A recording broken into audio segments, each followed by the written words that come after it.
मालदा जिले के हरिश्चंद्रपुर सदर इलाके में भयानक जल संकट उत्पन्न हो गई है। बता दें कि यह क्षेत्र राज्य के मंत्री तजम्मुल हुसैन का है। जैसा कि हम जानते हैं कि गर्मियों का मौसम शुरू हो चुका है और गर्मी शुरू होने से पहले पानी की गंभीर समस्या देखी जा रही है। मिली जानकारी के अनुसार हर घर तक पीएचई की पाइपलाइन जोड़ने का काम अब तक पूरा नहीं हो पाया है। इसलिए आज स्थानीय लोगों ने टायर जलाकर और हरिश्चंद्रपुर मारवाड़ी पाड़ा में अस्पताल जाने वाली सड़क को अवरुद्ध कर विरोध प्रदर्शन किया। इतना ही नहीं, इलाके की महिलाएं भी सड़कों पर बैठ गई और सड़क मरम्मत का कार्य रोक दिया गया। महिलाओं ने पहले पानी और फिर सड़क की मांग की है। आपको बता दें कि यह विरोध प्रदर्शन करीबन 3 घंटे तक चला तथा पुलिस को भी प्रदर्शनकारियों को संभालने में काफी मशक्कत करनी पड़ी। इसके बाद पुलिस पीएचई इंजीनियरों के साथ मौके पर पहुंची तो आश्वासन मिलने पर स्थानीय लोगों ने जाम को हटा लिया। हालांकि राज्य मंत्री तजम्मुल हुसैन ने दावा किया कि पानी की कोई समस्या नहीं होगी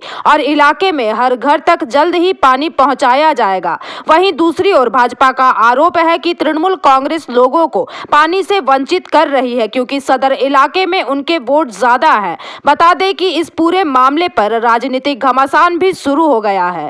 ক্ষোভের মুখে পড়তে হলো আপনাকে, কি বলবেন? জলের জন্য হাহাকার করছে মহিলারা, কি বলবেন?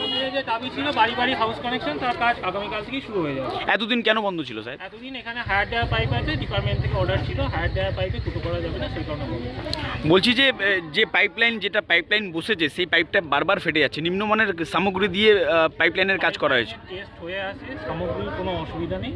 দরকার হলে আপনারা গিয়ে অফিসের টেস্ট রেজাল্টগুলো দেখে নিতে পারেন।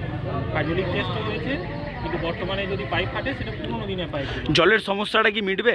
জলের সমস্যা মেটার জন্য ডিপার্টমেন্ট চেষ্টা করছে, আমরা আমাদের মতো কাজ করছি। স্যার বলছি আরেকটা অভিযোগ উঠে আসছে যে আধিকারিকদেরকে দেখতে পাওয়া যায় না অফিসে, কি বলবেন? তো আমরা বাধ্য হয়ে গেছি এটা করতে, কারণ এই প্রচণ্ড গরমে লোকজন বাড়িতে জল নেই, জল খেতে পারছে না। দেখুন অবস্থা, কত লোকজন, মিনিমাম আপনার 200 পরিবারের বাস যাদের বাড়িতে জল নেই, বাচ্চা কাচ্চা জল খেতে পারছে না।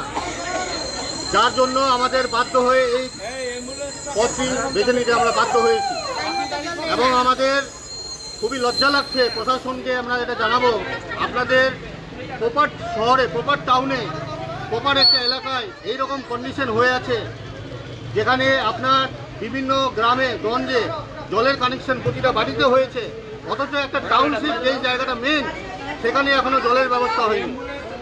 আমরা অনেকবার প্রশাসনের দ্বারস্থ হয়েছি, কোনো সুরাহা পাইনি। শেষমেশ আজ আমরা বাধ্য হয়ে এই পথ জল পেয়ে যাবে, জলের অসুবিধা নাই। পাইপের কাজ করছে, মেরামতি কাজ করছে, জল ফের পাবেন, এটা হয় মানে জল যে টাইমিং এ যেটা টাইমিং বুঝতে পারছি, টাইমিং বুঝতে পারছি। জলের জন্য কোনো অভাব নাই। জলের জন্য আমাদের মাননীয় মুখ্যমন্ত্রী সমস্ত ব্যবস্থাপনা করেছে। এখন কোথাও যদি পাইপলাইন যদি খারাপ থাকে ওটা হয়তো মেরামতি করছে, তার জন্য হয়তো কিছুক্ষণ হয়তো বিলম্ব হতে পারে, কিন্তু জলের অভাব নাই আমাদের এই বাংলাদেশ। যেটা পাইপলাইন যেটা বসেছিল বাড়ি বাড়ি কানেকশনটা, ওটা এখনো হয়নি গ্রামবাসী। হ্যাঁ, ওটা। Bureau report PVTV news. नियमित अपडेट एवं दुनिया भर की ताज़ा खबरों के लिए हमारे फेसबुक पेज को फॉलो एवं यूट्यूब चैनल को सब्सक्राइब करें।